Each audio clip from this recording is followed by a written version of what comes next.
Judul, Sepasang Sandal di Depan Pintu di sebuah desa kecil yang sunyi, hiduplah seorang ibu tua bernama Maksari. Setiap pagi, ia duduk di beranda rumahnya, menatap jalan setapak yang berdebu, berharap seseorang datang. Sepasang sandal laki-laki yang sudah usang selalu terletak rapi di depan pintu, seolah-olah pemiliknya hanya pergi sebentar dan akan segera kembali.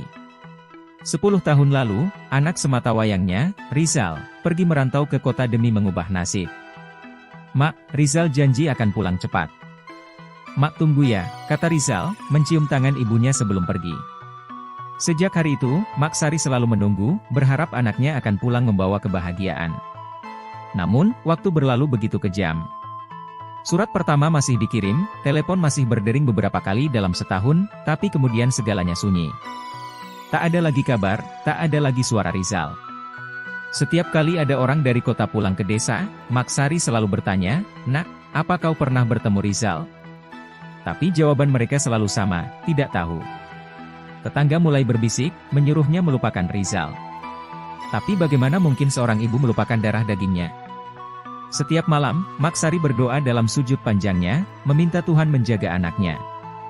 Orang-orang yang ikut merasakan kesedihan Maksari satu. Bu Jumi, tetangga dekat Bu Jumi sering mampir ke rumah Maksari, membawa sebakul nasi atau lauk sekadarnya. Ia tahu, Maksari sering lupa makan karena terlalu larut dalam penantian. "Mak, makan dulu.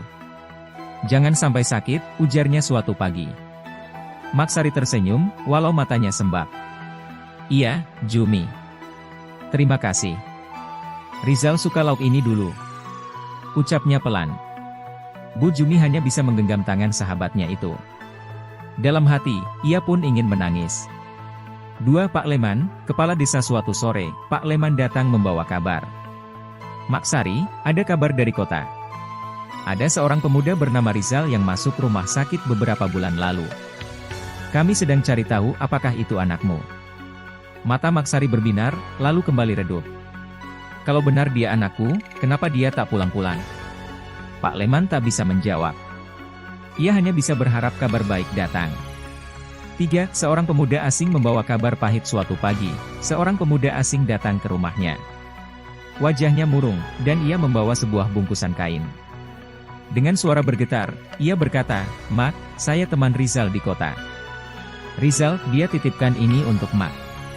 Maksari menggenggam bungkusan itu dengan tangan gemetar. Saat dibuka, ada sehelai baju lusuh dan sebuah surat yang tulisannya hampir pudar oleh air mata. "Mak, maaf. Rizal nggak bisa pulang. Rizal sakit, Mak. Rizal nggak mau Mak susah kalau melihat Rizal begini. Tapi Mak harus tahu, Rizal selalu rindu Mak. Rizal selalu bayangkan pulang, makan masakan Mak, tidur di depan rumah. Mak, terima kasih sudah selalu menunggu. Doakan Rizal, ya. Semoga kita bisa bertemu lagi, di tempat yang lebih indah." Surat itu jatuh dari tangan Maksari. Dadanya sesak.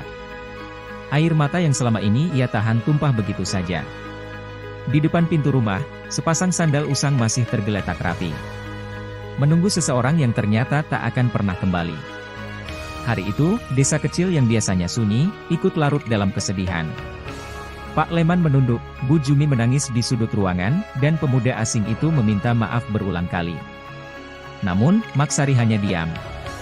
Menatap jalan setapak di depan rumah, berharap ada keajaiban. Tapi ia tahu, penantiannya telah berakhir. Sepasang sandal di depan pintu. Bagian 2, sejak pagi buta, rumah kecil di ujung desa itu dipenuhi orang-orang. Kabar duka tentang Rizal telah menyebar. Maksari duduk di sudut ruangan, masih menggenggam surat terakhir dari anaknya. Air matanya sudah mengering, tapi hatinya masih menangis. Pak Leman berdiri di dekat pintu, menatap sepasang sandal tua yang masih tergeletak rapi. Ia menarik napas panjang, lalu menoleh ke arah pemuda yang membawa kabar itu. "Nak, kau benar-benar teman Rizal?" tanyanya pelan. Pemuda itu mengangguk. "Saya Dika, Pak. Rizal orang baik. Dia selalu bicara tentang ibunya, tentang desa ini. Dia ingin pulang tapi tak sempat," jawabnya, suaranya bergetar. Maksari menoleh perlahan. "Nak, kau temani Rizal di saat-saat terakhirnya?" Dika mengangguk lagi, kali ini lebih pelan. Ia kemudian bercerita. Kisah Rizal di kota Rizal merantau ke kota dengan harapan besar. Ia bekerja sebagai buruh harian di sebuah pabrik. Hidupnya tak mudah, makan seadanya, tidur di kamar kontrakan sempit, dan sering sakit karena kelelahan. Tapi ia selalu bertahan, dengan satu mimpi, membangun rumah untuk Maksari. Namun, nasib berkata lain. Suatu hari, tubuhnya mulai melemah. Batuknya tak kunjung sembuh, napasnya sesak. Ia terpaksa berhenti bekerja, dan tanpa uang, ia tak bisa berobat. Dika, yang bekerja di pabrik yang sama, lah yang menolongnya.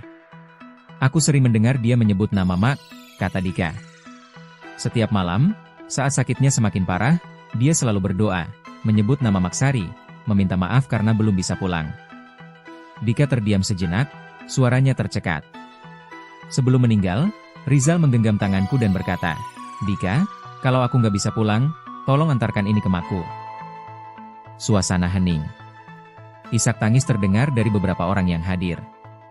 Maksari memejamkan mata, seolah membayangkan putranya yang kesakitan di perantauan, seorang diri, jauh dari rumahnya. Kenapa? Kenapa dia nggak kasih tahu Mak kalau sakit? Lirihnya. Dika menunduk. Rizal nggak mau Mak khawatir. Maksari tak bisa berkata-kata lagi. Perlahan, ia bangkit, berjalan menuju pintu, dan menatap sepasang sandal usang itu. Melepas kepergian dengan ikhlas beberapa hari setelah kabar duka itu, Maksari mengambil sepasang sandal Rizal dan mendekapnya. Ia membawa sandal itu ke tepi sungai, tempat Rizal dulu sering bermain saat kecil. Pak Leman dan beberapa tetangga mengikutinya, ingin memastikan ia baik-baik saja. Di tepi sungai, Maksari menatap sandal itu lama sekali. "Nak, ini saatnya Mak melepasmu," bisiknya. Perlahan, ia meletakkan sandal itu di atas air, membiarkannya hanyut perlahan mengikuti arus. Air mata yang sempat tertahan akhirnya jatuh lagi. "Selamat jalan, Nak. Pulanglah dengan tenang." Dika yang berdiri di sampingnya ikut meneteskan air mata. "Saya janji akan sering kesini, Mak. Saya akan menemani Mak, seperti Rizal dulu." Maksari menoleh dan tersenyum kecil. Hari itu, sepasang sandal yang selama ini menunggu di depan pintu akhirnya pergi, tapi kenangan tentang Rizal akan selalu tinggal di hati Maksari, dan di hati semua orang yang mencintainya.